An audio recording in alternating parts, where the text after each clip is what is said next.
más sincera bienvenida a Homines Dubitantes, un podcast dedicado a alimentar la curiosidad humana. He de decir que es un enorme placer para mí compartir el episodio piloto de este proyecto. A lo largo de los próximos minutos presentaremos los motivos por los cuales hemos decidido crear Homines Dubitantes y los temas tanto de contenido como de formato que van a tejer este podcast. Pero antes de nada, una breve presentación. Me llamo Ramón, soy de Madrid y actualmente me encuentro en Erfurt, una pequeña ciudad de Alemania, donde estoy llevando a cabo mi doctorado en Historia de las Religiones. Aunque he sido formado como historiador en la Universidad Complutense de Madrid, mi interés por las humanidades en su conjunto me ha llevado a adentrarme en otras disciplinas como la antropología, la filosofía, la sociología o incluso la psicología. Por ello, los temas que vamos a tratar van a abordarse desde una perspectiva amplia y completamente ecléctica. No se trata de divulgar temas concretos de una disciplina específica. Los episodios del podcast no van a estar dedicados exclusivamente a una disciplina o a un acontecimiento histórico concreto, sino que vamos a tratar de ampliar nuestra aproximación creando relaciones disciplinares para reflexionar sobre temas tan transversales como el amor, la muerte, el sexo, la política, la memoria, la felicidad y un larguísimo etcétera. El objetivo final es compartir con aquella persona interesada en los temas del podcast mis dudas y reflexiones sobre ciertos aspectos relacionados con los fenómenos humanos. Plantearé en cada episodio una serie de cuestiones que, como digo, hacen referencia a temas que han sido elementales en las discusiones humanísticas a lo largo de la historia. De esta forma, no solo se expondrán ideas esenciales de lo que consideramos humanidades, sino que además apostaremos por observar cómo estas cuestiones humanísticas pueden apreciarse en nuestro día a día. Frente a la tendencia consolidada de desprestigio hacia las humanidades que podemos apreciar incluso en los programas académicos de educación secundaria, Homines Dubitantes se presenta como proyecto eminentemente defensor y divulgador del papel esencial que las humanidades tienen en nuestras vidas, incluso si nos dedicamos a sectores que en un principio podemos pensar que no están ni mínimamente relacionados con las disciplinas humanísticas. Sin embargo, basta con pararse un segundo en la acera y observar a nuestro alrededor para ver cómo las ideas filosóficas, la historia, todo ello se ha materializado en los edificios, en la vestimenta de la gente, en los anuncios de publicidad, hasta en la manera en la que las personas interactúan entre sí. La ambición de Homines Dubitantes es reflexionar sobre ese rol que ejercen las humanidades en la sociedad de nuestro tiempo e intentar contestar a la compleja pregunta de por qué las cosas son como son. Homines Dubitantes no busca dar respuestas, ni encontrar soluciones simples a cuestiones complejas, sino generar más dudas ante la duda, y que éstas sean el inicio de un efecto mariposa que concluya en una reflexión colectiva. Al fin y al cabo, se trata de convertir la inestabilidad de la duda, el terremoto al que aludía Ortega y Gasset, el terremoto de la duda, en el descubrimiento de algo que estaba ahí y no nos habíamos dado cuenta. En conclusión, Homines Dubitantes es un experimento que os necesita para cumplirse. Al compartir mis dudas, busco respuestas en vuestros comentarios y espero que de manera recíproca vuestras dudas se vean apaciguadas con las reflexiones que vamos a compartir en este podcast. Reflexiones de diferentes pensadores, escritores, estudiosos del ámbito de las humanidades en general. Por lo tanto, vuestras reacciones y conclusiones tras cada episodio van a ser el alimento primordial de este podcast. Con el fin de que todo esto llegue a buen puerto, Homines Dubitantes se va a sostener sobre dos pilares elementales que van a estructurar los futuros episodios. Estos dos pilares hacen referencia, por un lado, al continente y por otro, al contenido. En relación a este último, ya he podido adelantar algunas ideas. Homines Dubitantes es un podcast dedicado a las humanidades. Pero, ¿qué entendemos exactamente por humanidades? Bien, en esto debo ser muy claro y extenderme unos minutos. No voy a utilizar la distinción meramente académica que considera unas disciplinas en la categoría de humanidades y otras en la de ciencias sociales. En mi caso, considero humanidades a toda disciplina que tiene como objeto de estudio el ser humano. De esta forma podemos incluir materias como historia, filosofía, consideradas humanidades en los currícula académicos, pero también sociología o antropología, clasificadas en muchas universidades como ciencias sociales. Igualmente incluyo la psicología y, ¿por qué no?, la biología. ¿Acaso cuando estudiamos la evolución del ser humano no estudiamos anatomía y fisiología? Nuestro cuerpo biológico es el resultado de cambios evolutivos imprescindibles durante millones de años, que han modificado nuestros patrones de conducta, nuestra motricidad e incluso nuestro pensamiento abstracto. En definitiva, tomaremos un tema X, como por ejemplo las religiones, y como fenómenos humanos que son, las abordaremos desde diferentes perspectivas. La manera de acercarnos a estos temas va a estar ligada al segundo pilar de este podcast, el continente, el formato. Este no es un podcast que busca explicar un evento histórico concreto, como digo, ni describir las características de cierto fenómeno humano a nivel general. Homines Dubitantes es un espacio de pausa y resistencia íntima. Y creo que debo explicarme para que entendáis a qué me refiero con esto. Ante una sociedad como la que vivimos, basada en un capitalismo tardío que ha generado una vorágine de aceleración continua, se necesitan cada vez más espacios de pausa. Como afirma el sociólogo alemán Hartmut Rosa, la vida acelerada que vivimos como consecuencia de la lógica capitalista ha trascendido el plano puramente económico. Nos encontramos también ante una aceleración social, caracterizada por una manera de relacionarnos con la gente y el mundo que nos aliena como individuos. ¿Qué quiere decir esto? Que el tiempo se ha convertido en un recurso más preciado que el oro. La tendencia generalizada es que cada vez se debe ser no solo más productivo y hacer más cosas, sino que todo tiene que ser más rápido, que todo lo que se produzca se haga en el menor tiempo posible.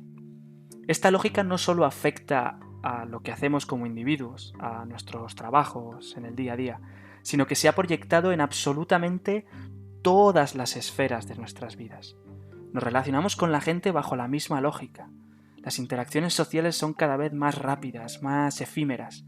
Los lugares a los que viajamos ya no se valoran cualitativamente, sino cuantitativamente. Importa más que hayas viajado a muchos sitios en poco tiempo que si estos sitios merecían la pena de verdad. Frente a esa vorágine, hacen falta espacios de resistencia íntima, como indica el filósofo Josep Maria Esquirol. Lo importante de estos espacios resistentes es que se encuentran en nuestro día a día. No son necesarias sesiones de mindfulness guiadas ni fórmulas mágicas de gurús neoliberales que apuestan todo al poder de la individualidad, ni frases rimbombantes de libros de autoayuda, si quieres puedes y cosas así. Esquirol comienza su libro titulado La resistencia íntima, ensayo de una filosofía de la proximidad, que por cierto recomendamos encarecidamente desde este podcast, presentando uno de estos espacios, la cocina del pueblo, con la olla humeando, la mesa servida con la cubertería, la sal, el aceite, todo el mundo sentado alrededor de la mesa. Una experiencia colectiva en la que el tiempo es secundario. Esa puesta a un lado de la lógica acelerada que vivimos en nuestro día a día da paso a largas sobremesas de historias, licores y dulces. Bien, Homines Dubitantes busca alinearse y aliarse con esos espacios de resistencia íntima. La duda y la reflexión requieren tiempo, requieren pausa, atención, requieren frenar. Dice la canción Cigarrito de Los Platero y tú: voy a parar en el camino y en lo que dura un cigarrito voy a pensar en estos años todo lo que ha pasado. En el cajón de la memoria guardo trocitos de la historia, las páginas que ya han pasado de un libro inacabado. Bien, no podría haber mejor descripción de lo que quiere hacer este podcast. Vamos a parar en el camino, a frenar y reflexionar de manera conjunta sobre diferentes temas que han acontecido y que están por acontecer, poniendo un foco especial en el papel esencial que tienen las humanidades en nuestro día a día. Si abrimos los ojos y nos paramos a observar, nos daremos cuenta de que la historia, la filosofía, por citar dos de ellas, no son materias aburridas que no sirven para nada y que nos obligan a estudiar, sino que son parte esencial del mundo que nos rodea. Basta con abrir los ojos, aunque sea una pizca, y preguntarse por qué para sumergirse en un océano reflexivo de magnitudes insospechadas, donde una duda genera 2 más, y 2 generan 10, y 10 100, y así exponencialmente. ¿Acaso no viene de ahí la expresión ahogarse en un mar de dudas? Para concluir este primer episodio piloto, después de esta presentación del podcast, voy a demostrar precisamente esta premisa: el papel que tienen las humanidades en nuestro entorno, aunque sea de manera escondida o implícita. Lo haré explicándoos el logo de Homines Dubitantes. El logo de este podcast es un fiel reflejo de cómo las humanidades pueden esconderse donde menos lo esperamos. Por ello, comprender la filosofía, la historia, la antropología son claves para descubrir los secretos que pueden esconderse en nuestro día a día. Echemos un vistazo al logo de Homines Dubitantes. El logo se compone de 3 elementos: el título, el icono de la lechuza y el color púrpura. Vamos a ir por partes. En relación al título, Homines Dubitantes es una expresión que he acuñado del latín. Para los que no hayan tocado el latín en toda su vida, prometo no ser muy técnico. 2 palabras: homines y dubitantes. Homines es el plural de la palabra latina homo, que significa ser humano. Aunque etimológicamente nuestra palabra hombre proviene de homo, en latín significa ser humano de manera genérica, incluyendo a toda persona humana. En biología, se ha mantenido el término Homo para referirse al género biológico de los seres humanos. Por eso nuestro nombre taxonómico es Homo sapiens, frente a otros homínidos que estuvieron en el planeta Tierra, como el Homo heidelbergensis, el Homo antecessor o el Homo habilis, por citar algunos. Bien, tenemos entonces el significado del primer término. Homines significa seres humanos. Vayamos con el segundo, dubitantes. Esta palabra es un poco más compleja de explicar a nivel morfológico. Intentaré que quede lo más claro posible. Dubitantes, morfológicamente hablando, es el participio presente activo del verbo latino dubito, que significa dudar. ¿Qué es esto del participio presente activo? En castellano es cierto que no conservamos esta figura. Tenemos únicamente un participio, que es el que utilizamos para crear tiempos verbales compuestos, como por ejemplo en he amado. Ese amado es nuestro participio. Un participio que funciona como un adjetivo. La persona es amada. Se refiere a una acción pasiva. No obstante, conservamos en nuestro idioma adjetivos acabados en ente que dotan a la acción una posición activa. Es decir, quien hace la acción. Por ejemplo, de amar tenemos amante, la persona que ama.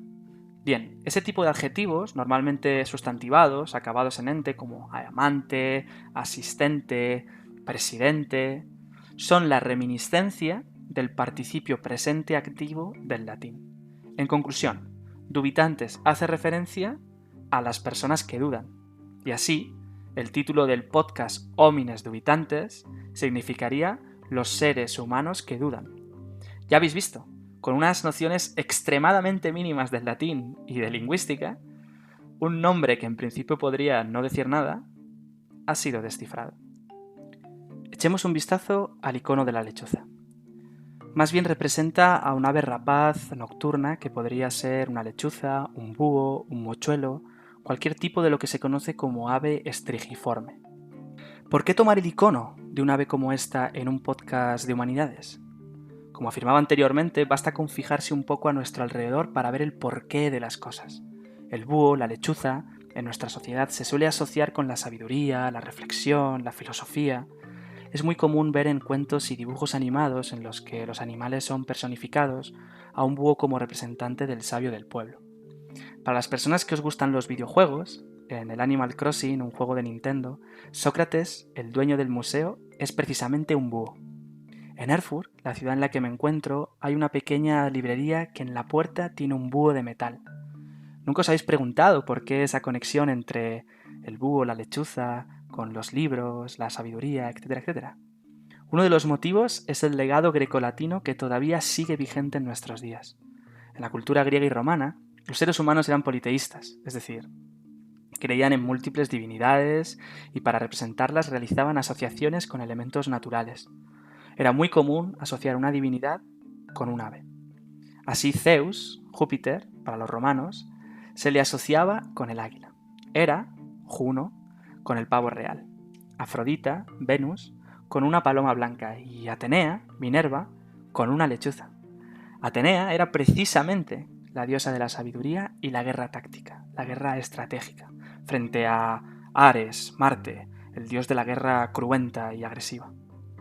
Hay un famoso relieve hallado en la Acrópolis de Atenas, esculpido casi 500 años antes del nacimiento de Cristo, es decir, hace 2500 años, en la que se presenta a Atenea apoyada en su lanza en una posición reflexiva. No obstante, no queda claro por qué los antiguos tomaron la lechuza para representar la sabiduría y crear esta asociación.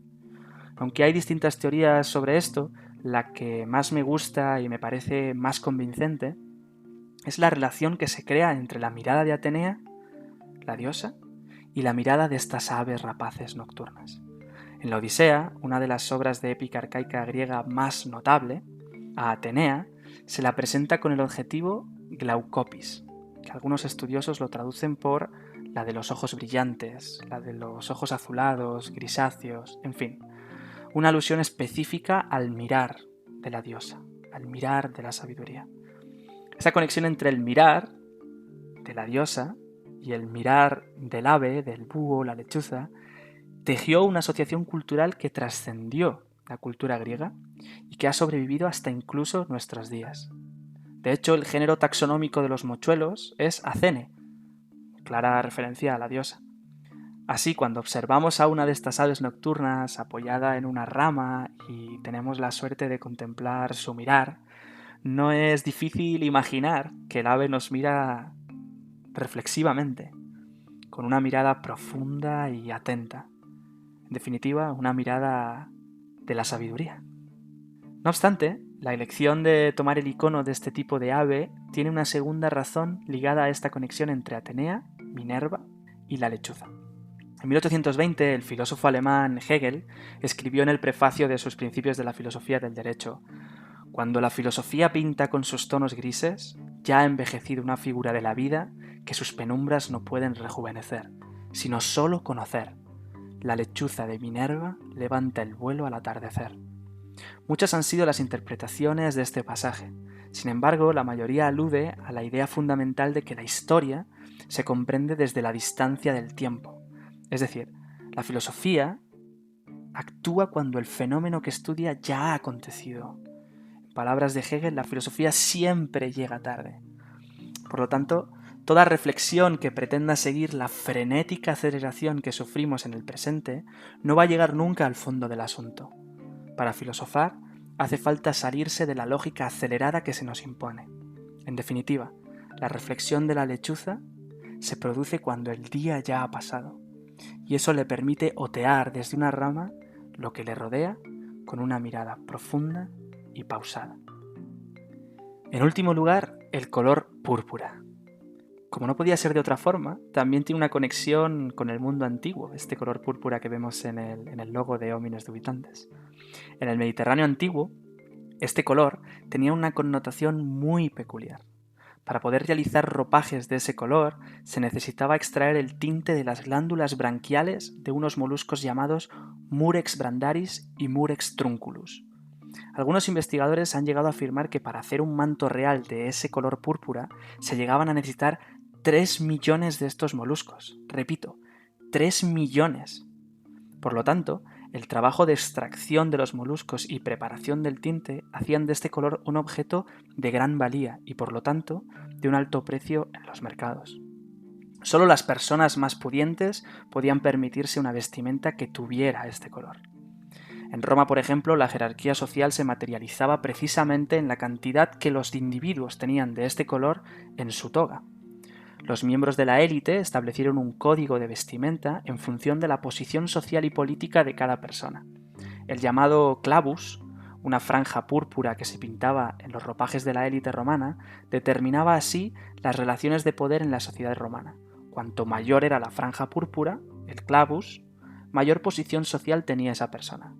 Por eso el clavus en la toga de los senadores era la franja púrpura más gruesa. Con esta pequeña anécdota histórica busco reforzar la idea que vengo comentando desde los inicios de este episodio. El conocimiento de las humanidades nos permite observar cómo incluso las relaciones de poder se proyectan en objetos tan inocentes como la vestimenta. Pero podemos ir más allá. Como demuestra la obra del sociólogo francés Pierre Bourdieu, las personas no comen igual, no practican los mismos deportes, no viven en los mismos lugares, ni escuchan la misma música dependiendo de su posición social. Esta demarcación de poder en las actividades y los objetos más cotidianos de nuestro día a día es un continuo en la historia del ser humano.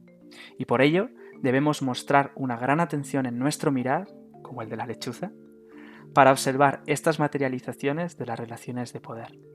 Como hemos visto, un logo tan simple como el de Homines Dubitantes está cargado de secretos, de porqués.